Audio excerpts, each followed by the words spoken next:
Welcome, everyone. My name is Mikey Mhenna. I'm excited to have another episode of Afikra Quartertones. Our very special guest is Lynn Adib, who is a singer-songwriter born and raised in Damascus, Syria. She is a singer and composer who has been exploring Arabic music and improvisation through jazz music that she discovered around the age of 19 after spending years in choir in the Choir of Joy and learning classical flute at the National Conservatory, both in her hometown. After moving to Paris in 2009, and since then, since the release of her debut album, Youmma, in 2018, Lynn has been collaborating with artists from around the world, giving birth to several projects such as Bedouin Burger, Yalla Queen, and preparing the release of a duo album with the French musician Marc Buron-Fosse, I think. Is that right? Buron-Fosse, yes. Everybody tells Buron-Fosse. Lynn, thank you so much for being here. It is such a privilege to have you. Thanks for being here. It's me. Thank you. I'm so happy. I've been a fan of afikra that I discovered like last year, but I was so happy to know that that exists, Danny, and how you just presented it, making it even more interesting, and how much we need that, Danny, in the Arabic world. So thank you. Yeah. We do need it, and you are part of it. So thanks for being part of it. So I brushed through your bio as fast as I possibly could, but let's go back to your childhood in Damascus. Mm-hmm. There are, people who are interested in music in Damascus usually end up studying classical Arabic music or sort of studying the sort of Western canon. What drew you to jazz? And do you remember sort of the first albums or the first tunes that really drew you in? Well, to be honest, jazz wasn't really chosen very consciously. It's like when I started growing up in Syria, I was in the choir, and I felt that I have a very strong relation and intimacy with music, and I felt it's sort of the only thing, not the only thing, but it's one of the main things in life that makes me look forward to the next day. Like it's my best way answer questions about life, because I've been always very curious about, injustice, all these big questions of life was very present in me as a child, even very early. So music was a way of experimenting these questions and try to talk about them in a more like spiritual way, let's say. So coming from the church, from the choir, made it also very related to spirituality.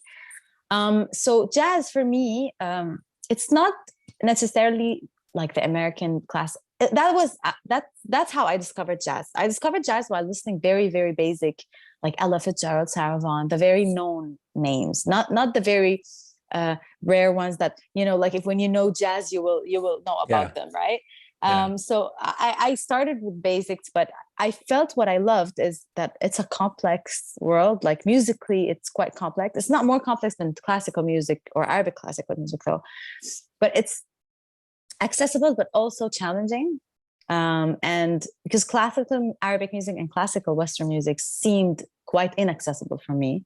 So jazz was a popular, accessible style of music with melodies that was just close to me. And the improvisational part definitely was the highlight of that music. Although we do have in classical music and Arabic music, and this is what I employ in my in the way I sing Western jazz today.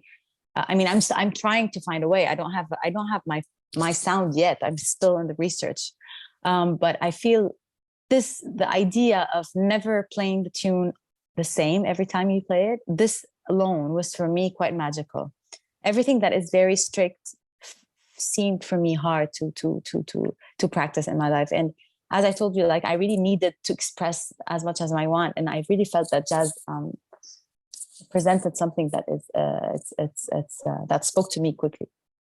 So when did you first think to yourself, "Oh, I'm actually going to become a professional musician"? Because you said, you did your master's in pharmacy. Yeah. When did you say, I think I'm actually going to do this as my main focus?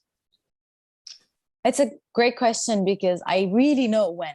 It's not something that it became, I really remember. To be honest, just to make everything clear, I'm still a pharmacist. So I'm still trying to have a balance between those two worlds. But definitely there's a moment, I had always been hesitant about, whether I want to go further in music.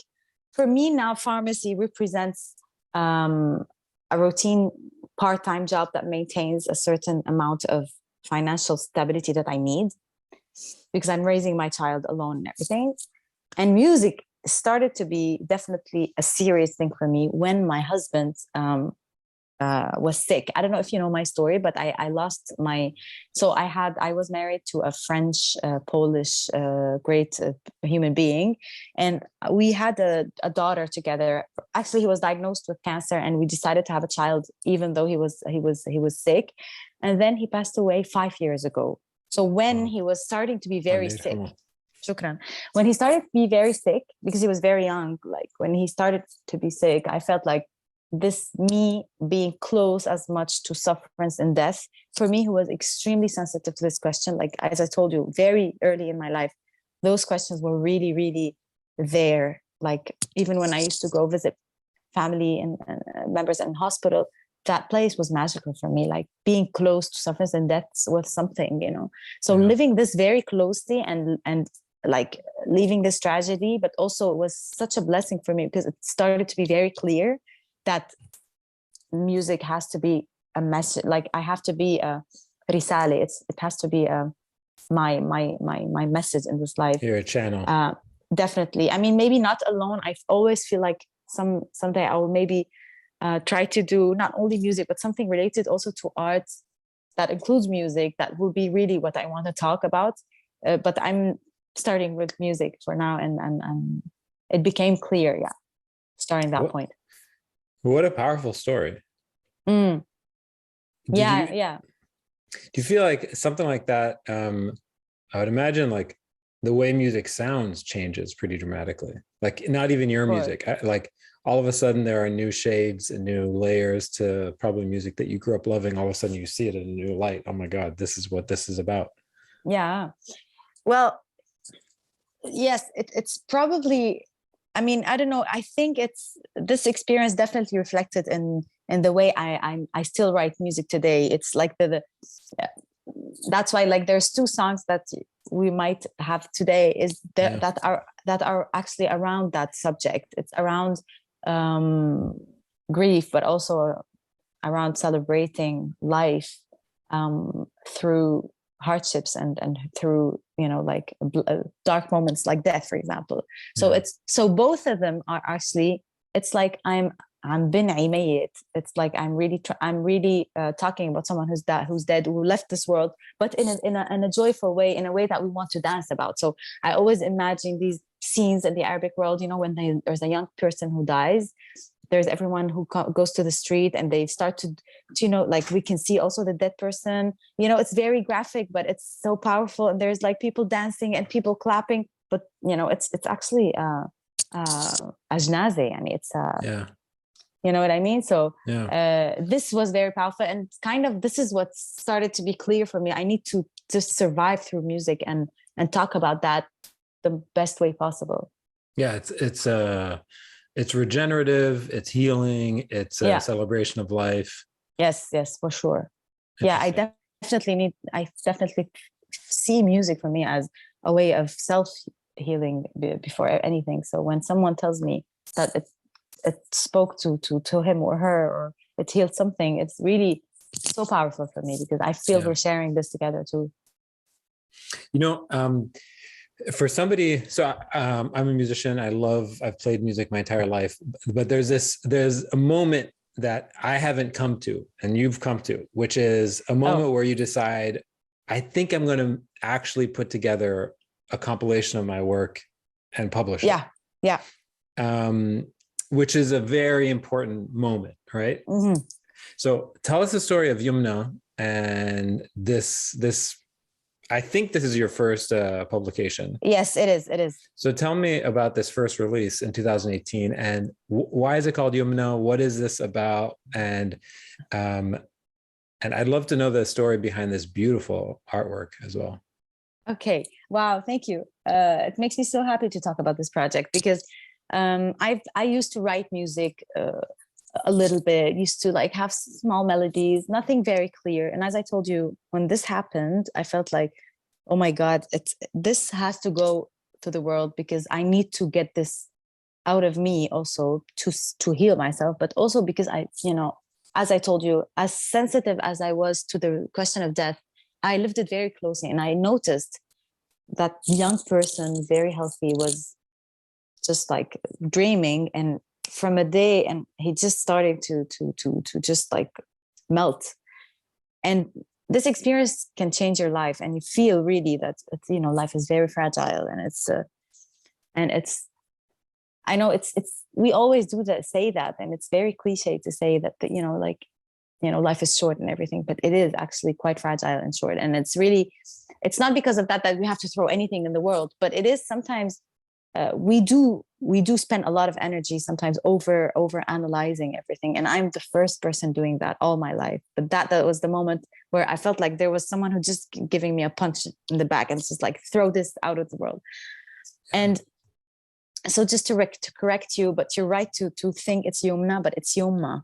Sorry, Youmma. my dyslexia No worries, no worries at all. So Youmma, it's actually a cry for my mother. So I was in Beirut, I was in Matar Beirut in the airport, and all of a sudden, everyone has his own motif to write music. Sometimes it's joy, it's sadness, whatever. When I'm very emotional, because I tend to be sometimes very numb. So when there's moments that I'm very emotional, these moments are very fertile for me. So I remember I was in the airport in Beirut, and I had this also, my relationship to my country that was also going into very hard moments. Like in those moments where Syria was going into the what happened between 2011, starting 2011, I had my husband having the same problem. So nothing was stable anymore for me. I had no home, right? So I all of a sudden I just needed to just go back to my childhood and just feel safe and feel in my hometown with my mother. So Youmma was the song that I actually wrote from A to Z right away. Like I really just wrote it like in the airport. And as I told you, I felt like, what am I waiting for? Khalas, I'm going to talk about my problems. It's okay to be transparent and to be, because I'm not able yet to write music that is not personal. And my personal music is quite sometimes dramatic and a bit related to very like hard moments that I've been through. And I would, it's a personal work also to work on myself and maybe discover other aspects that I want to talk about. So Youmma was a cry for my mother that I wrote. And the whole album was a mix between some old tunes that I wrote, some tunes that I wrote when my husband passed away. Since I wanted somehow to still be related to jazz, so I simply just sang some jazz tunes that I loved, and I prayed also because I really love Taratil or chanting. So I got one old tartile, but that is very popular for Mary. That I always do that, even in the new album that you will mention later. I have also I just feel I need to always go back to where I came from, like my house, my hometown, the church where I grew in. Although I'm not religious, it's just I need to feel safe in this world that is full of hardships. I just feel always I want to go back a little bit to my like safe place. Yeah. And that's why I always I kind of have the same plan every time I do write music. I get some jazz standards and I get some prayers. It doesn't really relate to each other, but this is how I grew up actually listening to music. So when you look at this, do you think, is it like looking at an old photo of yourself? Youmma, somehow yes. But I don't see it as something dark. I see that's something that was so powerful. Like for me, Youmma is really like the beginning of a road that I'm still in today. Yeah. I'm not yet arrived where I want to be, because I still want to get out to this world another album that really comes from the deep inside of myself.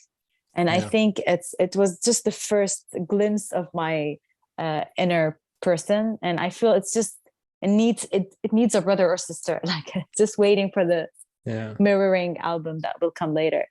And about the art, yes, I want to mention the artwork because before you, so this is actually a drawing that my husband did on his phone. Yeah, actually he had a phone, like a big phone, and I told him, like, since you know you're not doing okay and you're at home, just like spend, because he used to do a lot of drawings, written one, like actual drawings, like illustrations. So I told him, listen, it's easier for you now, you're sick and everything.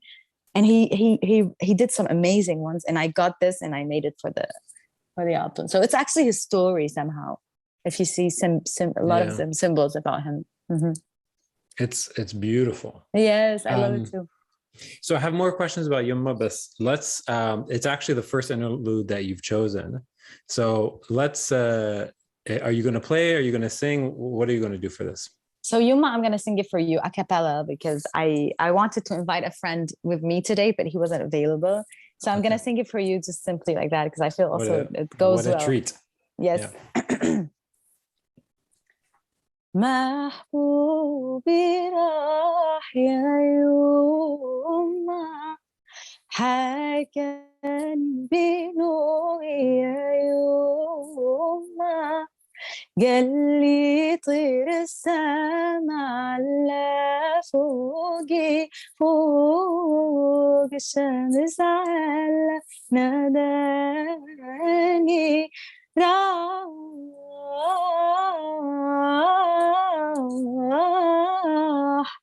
يا يوما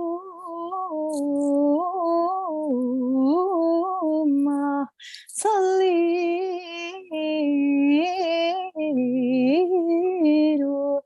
راح يا يوما يا ربي صليت وديله سلامي وديت نبيله يوما يا ترى وصل حبيبي فوق يوما لما بكرة تجي نصليله راح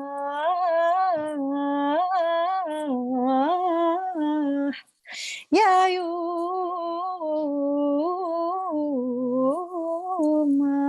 صليله راح يا يوم شجرة سيادة تريادة شجرة يومنا يا بابا بدي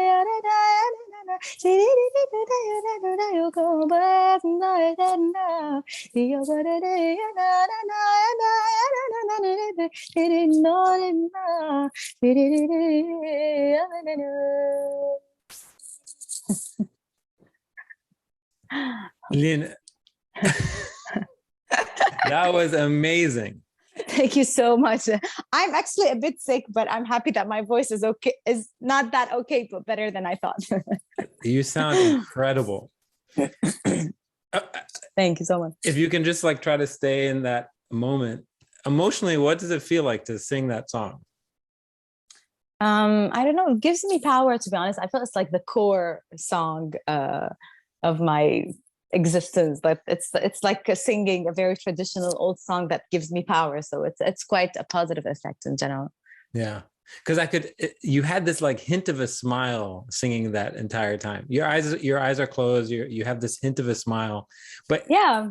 You know. I mean, you're giving me a very positive energy, so I feel happy performing it. But in general, like performing the song never has been a tragedy. It was always like, you know, like just giving the opposite of the darkness. Life is so much drama that I really want to sing to be able to just lighten my life and other people's life. Yeah, you said something earlier that was interesting. You said, I don't yet know how to write songs that are not about myself. Yeah. Typically, people have the opposite problem. People have a hard time writing songs about themselves. They can put on another mask, or they can remove one mask to find another mask inside and say, okay, I'll play this character. I'll be this person. I can be this person. I would imagine what you're doing is feels pretty vulnerable. It is. So, It is literally vulnerable, literally. Yeah. Like Yeah. I'll tell you later, but definitely it's not easy. So that's what I wanted to say. I mean, you're telling these stories right now in ways that I would talk about, like talk about things that are less heavy. And I can imagine that it must be so hard for you to talk about this stuff, let alone publish this work and then be asked to perform it and sort of bare your heart every single time. Oh, no, on the opposite, for me, it's the easiest way for me to exist musically for now. It's really the reason why I started deciding seriously to do the music. That's to answer the question. Sometimes people do have a plan, very like clear plan to their career or where they want to arrive, and I'm very frustrated with the way that music is seen nowadays, and like the business of music, and I'm not sure I can do music like that, and I'm not sure I can survive in that business related world. Although I'm starting to enter it, but I'm feeling it's not my thing. Like, so we will see. But definitely, that's why I just want. On the contrary, I felt so alone in my life that I needed to share music that is really related directly to me, because I wanted to the other person to know about me. It's as simple as that. I wanted to talk about myself and my experiences. Yeah, it's amazing. Okay, so I want to come back to this idea of like the companion album, right? You're like, you bear one sort of angle of your heart, and you're like, okay, but there are other angles. I need to show this version and this version version. What else is cooking? What sides of you do you feel like need to be shown? It's a great question, and I need to talk about that specifically today, because I've been the last 3 weeks I've been traveling, doing so many projects, because I have been blessed, after this experience that I told you. I was very hungry to do music with anything that crossed my road. Not anything, but no, it's not fair to say anything. No, not anything. But meaning I was really actively researching to meet new people that are very interesting to me, but also collaborating a lot. So I end up doing 4 albums in those 2 years. So I have the album that you just showed. It's my latest album that just appeared in last May. And we did the release concert yesterday in a very nice concert hall in Paris. So it's called Nearness. It's with Marc Boronfos. He's a French bassist. And we did also a mix between compositions and jazz music, and also prayers, exactly like Youmma finally, but done in a very different way, and a very, very calm, meditative kind of music. It's very it can transport you, this kind of albums. It's very soft. And I did an album that it's not yet completely finished with Adib. It's called Adib Yassin Khazin, with Ra'et Khazin and Khalid Yassin, 2 amazing musicians. Yeah. Yes, it's we were so happy to meet, because those people are just amazing. And the album needs to get a bit more mature, but it's almost recorded. And I did an album with Zaid Hamdan as Bedouin Burger, and an album with Yalla Queen. So it's too much for me to do all these things, and I feel I'm losing the taste of my love for music, because doing so many things. And so now the aspect that will show later in the future is definitely an aspect that will come from active self-search and active self-growth. And even the next album that maybe it will be released in 5 years, I don't care. I just want to release something that is really reflecting also not only sadness that I have, but also joy, but also the woman that I am, the mother that I am, not only the little sad girl who just lost her lover. I want something a bit deeper still, and I want to be even on stage. I want to express something that is different than what I express usually, which is the very polite little Mhazzabi girl. I want to go a bit further and have fun also too, and be proud of myself for doing that. Amazing. Yeah. So should we play a little bit of our second interlude? Yes. Okay, so for those who can't see the screen, tell us a little bit about what this is, and and give us a little introduction to it. So this is so I mentioned many projects. One of the projects is Zaid Hamdan, he's a Lebanese producer. We did a project called Bedouin Burger, and this song is Taht El Ward, a song that I wrote actually also related to the Youmma album. That was a year after my husband died. I went to his grave and I wrote this also song right away. It's also a song that is kind of like, like the jnaze in the Arabic world, kind of. I'm saying تحت الورد تحت الورد نيم نيم العريس. It's like when like العريس, it's a young so but it's also celebrating his life, so it's تحت الورد. Beautiful. Under the Roses. Okay, let's hear this. This is a live rendition. It's on YouTube, so yes, you can go back now.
Wow.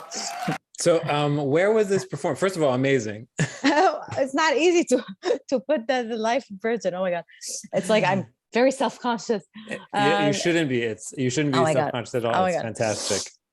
It's thank you very much. It's we actually won, Zaid and I, like a sort of a prize here in France called Prix de Musique d'ici. It's a competition about maybe actual artists that are just emerging in France, and they gave us the prize with another group, and we performed in that theater. And it's Square de Temple. It's in Carreau de Temple in Paris, a very nice concert hall. So I have questions about this collaboration, right? So if you sang that to me a cappella, right? And I thought, oh, what does the most appropriate backing track sound like to this, right?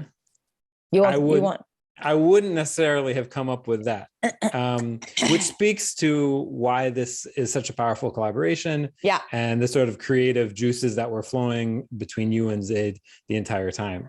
But how excited were you about the fact that you were going in this direction? Like, hey, this is nice. We're going in. In this song in particular, when Zaid made me listen to this song, I was like dancing my heart out. I was so happy. Like I was so happy with what he decided to put behind. Some of the things that Zaid does, I question him about them, but this one, no. Like I was, wow, Zaid, you just totally understood the thing. So it's, I react towards my feelings. So if I'm happy about it, khalas, that means it's working. For me, it's as simple as that. But Zaid and I, what is powerful about the project is that honestly, I'm so happy. It's Zaid. I consider him as a very, very close friend and a family member. Like Zaid became for me very, very important as a friend, and that's why it's very. You cannot collaborate with someone that you're not happy to be with on the human level. That Zaid and I we decide to work, and very often we start by having a very long coffee and talk, and then we work. So it's a real échange, it's a real exchange between us. And that's why it's powerful. And what's crazy about our collaboration is that all the elements helped us get this project out. Like I was in Beirut when I met him. The next day I arrived to Beirut. I moved to Paris the same time he moved to Paris. It wasn't planned at all. Wow. So his neighbor is a tour manager, and he was interesting, and he's taking the group now everywhere. So I mean, there's some elements that were there is chance in life. There's I feel like it's very true when we say "اسعى يا عبدي لأسعى معك." It's like we have to do the effort, but there is an element that sometimes comes, that it's a chance that sometimes arrives, but we need to be active meanwhile, right? You can't just wait for it. You cannot wait, and it comes, or it doesn't come, this chance, for all the hard workers. But if you're not hard worker, I don't think it comes. That's what I feel. You know what I mean? Yeah. The metaphor I think all the time is that there are waves, and you either surf the wave or you ignore the wave. I and if you don't surf, you won't get anywhere. You need the wave. The wave. Yes, exactly. You need exactly that's true. And I don't think we have really a vision of what we want the project to go to. I think if we knew we were going to be frustrated and we're not going to be actually motivated to do things, I think sometimes it's good to just surf the wave by having fun to surf the wave. This is what's going on with Zaid and I, because listen, I'm not sure, and I'm telling you, and Zaid knows, I'm not sure I want to be always related to Bedouin Burger, or always be like the pop electronic singer, because this is not only what I like to do. It's an aspect in me, but it's definitely the fun aspect that maybe will encourage that other aspects I want to show in my personal album. That's why I'm happy to do it, because it's making me feel a bit lighter also. Yeah, because it's weirdly like scratching that itch, and then all of a sudden you're like, hey, okay, so now I don't feel the need to do that because it's missing in my life. It's already exists in my life. Yeah. Okay, let's talk a little bit about the third album, the third interlude, which comes from the latest album. And I should say to the listeners, Lynn, you're a champion for doing this the day after your release party when we were organizing. Oh my God. You're a real champion. When we were organizing, I'm so happy you did it though. Right. Yeah, when we were scheduling this interview, you were like, "Yalla, how am I going to do this?" Yes, I have a release party the day after, and I know I'm going to be very, very like tired, but I'm very happy that I'm surviving well. You're surviving fantastically. So tell us about this track and why you chose this one in particular off the latest album. Yes, well, actually, because I was one of the highlights of this album is that I sang in French for the first time in my life. So it's a song that I wrote in French for this album. I would have maybe put the other, because this album has so many different genres and the same atmosphere, let's say. So there is pop, there is jazz, there is Byzantine music, and there's this compositions, and one of them is that. And it's speaking also about myself. So it's called Ostrich or Autruche. And it's my relation to life, and sometimes what some people also have as relation to life, where they feel they want to be in their comfort zone, and just life is just like they feel like life is just running around them, and it's about that relation to be parallel to life. So it's very, very nice. Okay, let's listen to it, and then we can talk a little more about it.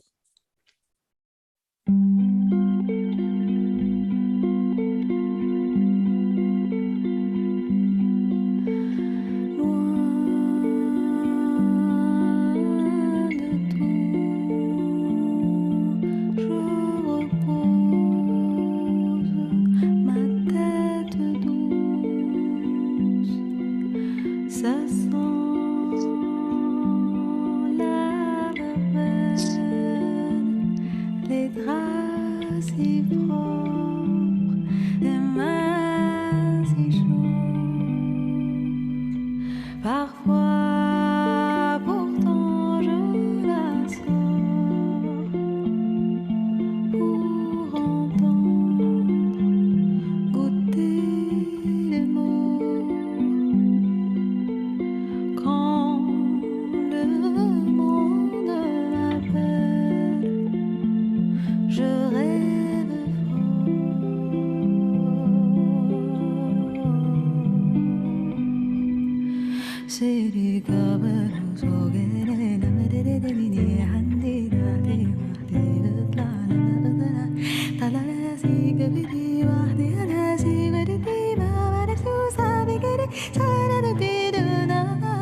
Oops, sorry. The last, I was doing the choreography. Mon cœur, je l'enveloppe, je m'en occupe, mais là-dessous.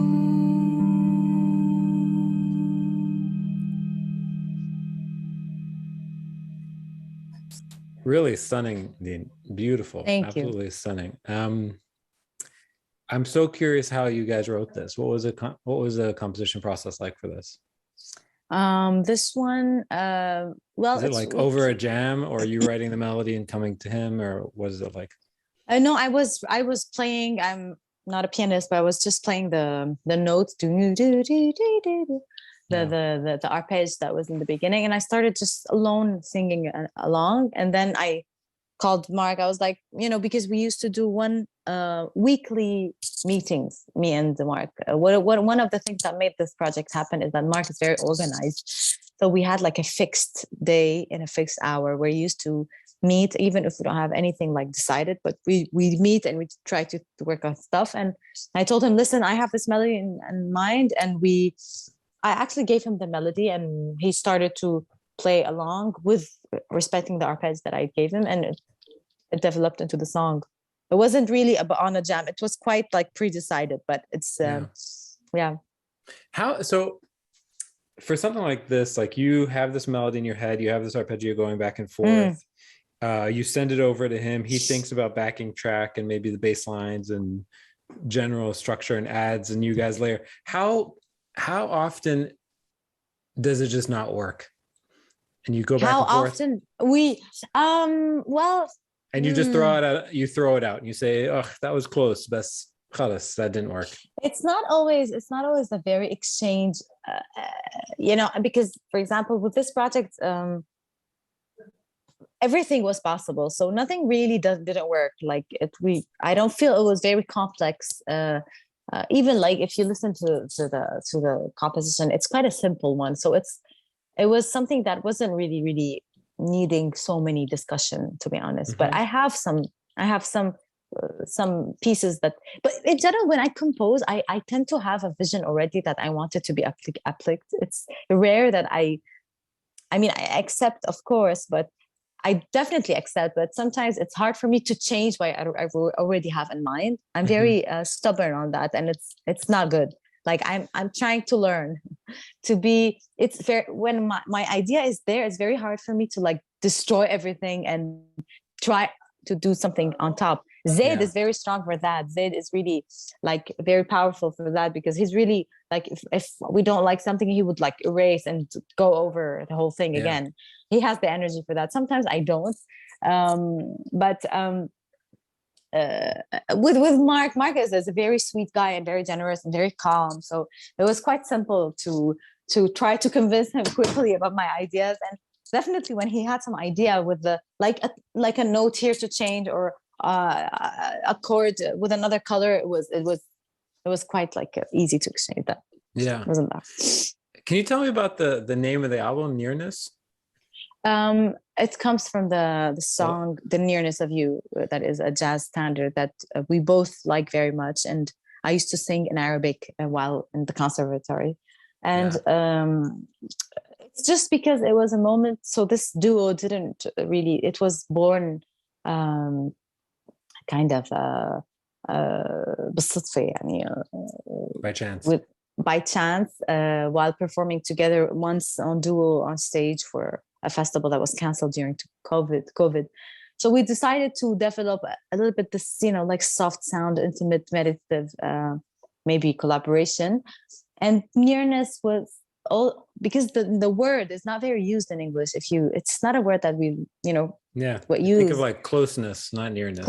Yes, and the song and the name, and we wanted to create kind of like a bridge between where I come from, where he comes from, Arabic, French, English, like all these, thing the elements that we wanted them to be related to each other, created this need for a proximité, or like so this is where beautiful. Thanks. I love it. I have one last question about your albums before we do the quick Q&A and get questions from the audience. Have your favorite songs off albums changed over time? Like when you look at Youmma now, or other projects, does how much you like them change over time? Yes and no, because in general, when I do an album, I know what are my favorite songs. I tend to be more actually self-criticizing while listening again. I just discovered like, and that song I could have been more engaged emotionally in performing it in the studio, like like stuff like that. It's rare that I change my mind, but sometimes I discover like it wasn't that bad, because sometimes when you do a studio album and you go out, you're not happy about certain songs and you just don't want to hear it, listen to it for a long time, and then you listen to it and you think, not too bad. But in general, I know what I like and what I don't, and often I keep my ideas, as I told you, because I have this but definitely you can learn new things in yourself, like when you listen to old whatever, even with other musicians, I like recorded my voice for other albums for other composers, and now when I listen, I was like, wow, I feel very different. Like I feel the fragility I had in certain aspects, now I feel I get over it. So it's interesting also to know that you've been growing also during the years. It's like watching old movies that you loved as a kid, but you haven't seen since. Yes. And you're like, this was amazing, and you watch it again, you're like, oh my God, this is so corny, or this is so like, there's that group Taht El Ward, Hassan Nakhli, Yes, I and love his them. brother. They're amazing. And we interviewed him on the series, and Hassan was like cringing with every song I played of his. And I was like, Hassan, why are you cringing? He's like, I can't listen to my old music. It I really agree. is Yes, hard. it is It kills hard. me. I love this guy, by the way. Yeah. I can relate. Like honestly, Yeah. I can relate. Yeah. Totally. Like now, even putting some of myself, I was like, why did I do that? Like, but Yeah. self-consciously. Okay, let's do some of the quick Q&A, and then if there's Yes. any questions in the chat. So the first one is, I'm going to change it. It should be, what are you listening to these days? What are you listening to these days? Kulthum. Interesting.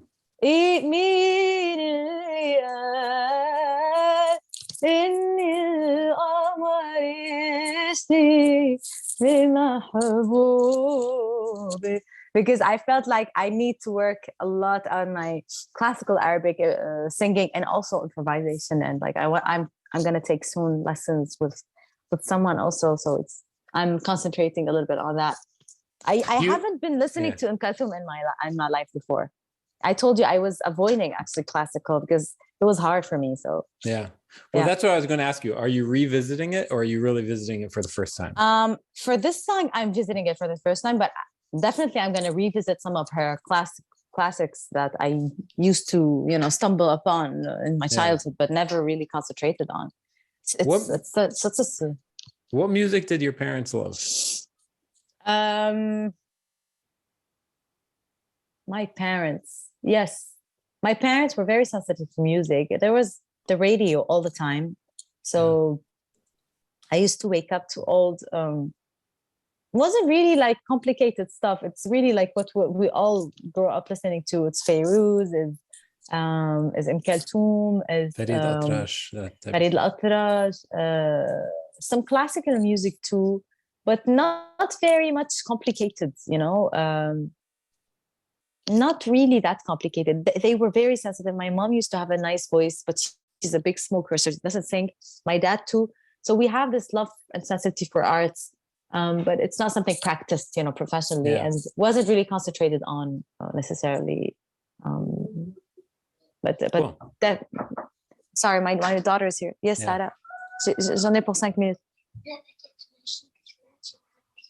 ما بعرف هلا بعدين بدور لك عليها. Please. هلا جاي. Sarah, سكري باب. Thank you, Sarah. Thank you. See you later. I wanted her to say hi, but she's with her friend. That's anyway. Okay. Yes. So cute.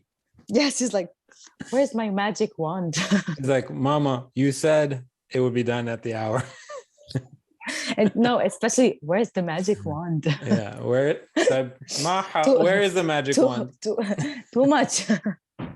Too hard for me to answer now. Yeah. Yes. So yeah. No, yeah. Okay, next question. Who would you love to shadow for a day, past or present? Spend a day with anyone in history, today or in the past. Oh my God, no, I cannot answer like this. The question is so existential. Wait a second. Just give me one moment. I'm going to try to think.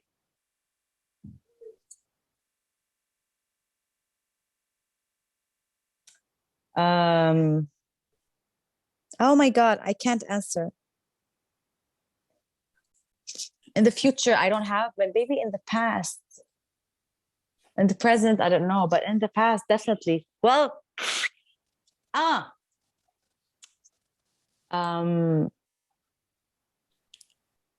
Gandhi. During his fast or? Well, no, before that. I would love to learn from this person. Yeah. Directly. That's a good one. Okay. Next question. What do people most misunderstand about your work? That is maybe not clear. What do you mean? What? Not clear in the. For example, I have many pieces that are without lyrics, for example, or just scat. And for some of the people, even like my brother tells me, like when I listen to your music, it's like it's homework. I feel it's too complicated sometimes. So people tend to like the songs, and sometimes I like writing music that is a bit not so complex, but not with a direct meaning or explanation. So that's it. For an artist from the past, who would be your dream collaborator? Any artist from the past.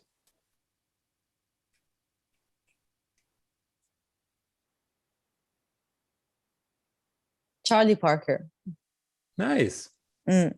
Yeah, that's a good one. Bird. So I have a question for you. Speaking of collaborators, do you feel like do you ever feel sort of, do you ever get worried about being pigeonholed in a specific style, or for people thinking, oh, you are this, and not being able to sort of break out of that? Do you ever worry about that? No, you know why? Because I'm doing so many different things that I'm actually looking for that. I want people to put me in a khane. I want them to. It's hard. It's actually something I'm happy to also be experimenting, because I'm neither a jazz singer, neither an Arabic singer, neither really, like, I'm really in between, neither a pop singer. So sometimes, even for me, I would love to be in a case, because I think it's easier for me to go further. You know, like strategically speaking. But no, I'm not worried. I'm telling you, I would like to kind of put a word on what I do, to be honest. Interesting. Okay, so the last question before we let you go is, what do you think you're going to be working on over the next couple of years? You said you wanted to kind of take a break and refine your style. Yeah, yes, for sure. I want to digest all the albums and try to perform them from time to time, and give them the, like the right to get out there, and for me to enjoy them. And then I think later, yes, I would love to write another album and release something again under my name, for sure. Okay, actually, I have one last question. The reason why this came up is because we have your Instagram profile, which, if anyone's listening wants to find Lynn, you can find her at LYNNADIB on Instagram. So you're under your bio, it says musician, mother, lover, pharmacist, Syrian. I know dozens and dozens of frustrated artists who have to keep their day job. Yeah. Who are so resentful of that fact. You don't seem resentful of this. No, I don't, because for now, it has been a blessing to be able to do music only for music, because I know how hard it is to be a musician, like to gain a stable life and try to do the music that you love to, and survive from that. It's not easy. Like, I know it's not easy. And I know I had too much pride in my life to ask anyone for money. So I know I would need a day job. Yeah. If I want to do the music I want to do, because I honestly, as I told you, it's not easy for me to go into the business part of the music. You can gain money, but you have to be, in the business, right? And I'm looking at it in a very spiritual way. I know it's not practical, and I know I'm paying the price one day, and I know it's dreamy, but I'm willing to stay in that mentality. And maybe one day I'll put the pharmacy aside and I'll concentrate on music, and it maybe will come this day. But I want to be like mature enough to be able to get this responsibility and, like do the music I really believe in, and be so powerful that it makes me, gain enough money for my life. But I understand it's not easy you feel like you're sacrificing your life by maintaining your day job, but also I feel it can help you, as long as it doesn't take so much time of your day. Because if it does, that's very hard. I'm trying, but in a very hard, I'm overworking myself. Like, it's not easy. I'm very often almost burn out phase. Like today, I'm very happy to be able to this, but I was like, and during the day, I was like, no, I need a break right now. So it's not easy. And I mean, if I weren't a single mother now, I would have maybe stayed a musician and just, but life sometimes, like there's some challenges. You have to ride the wave, right? So Yeah, this is what we're doing. Yeah. You said it's interesting. You said one day I might have to pay the price. In my experience, we all pay the price. It's just a different price and different payments. Yeah, and so it's like you got to choose which price you want to pay. Yes, I agree. Totally. That's true. Lynn, you're so delightful to talk to. Thank you. Me too. I'd love talking to you. Yeah, and thank you for sharing your talent with us. It was really, really, really a pleasure. Oh, thank you. Me too. That was great talking to you. I'm very happy for the people that were here today that I don't know, but I'm very happy that, I'm reading some of the comments. So thank you, everyone. It was fantastic. So you can find Lynn's music everywhere you find music. Just look online. All these things can be found online. I encourage you to go check them out. And thank you for attending another episode. This is going to go up on YouTube tomorrow and share with friends and family and everyone. Thank you so much. Go find the magic wand. Yalla. Yalla. Thank you. Ciao. Bye. Bye. Bye. Bye.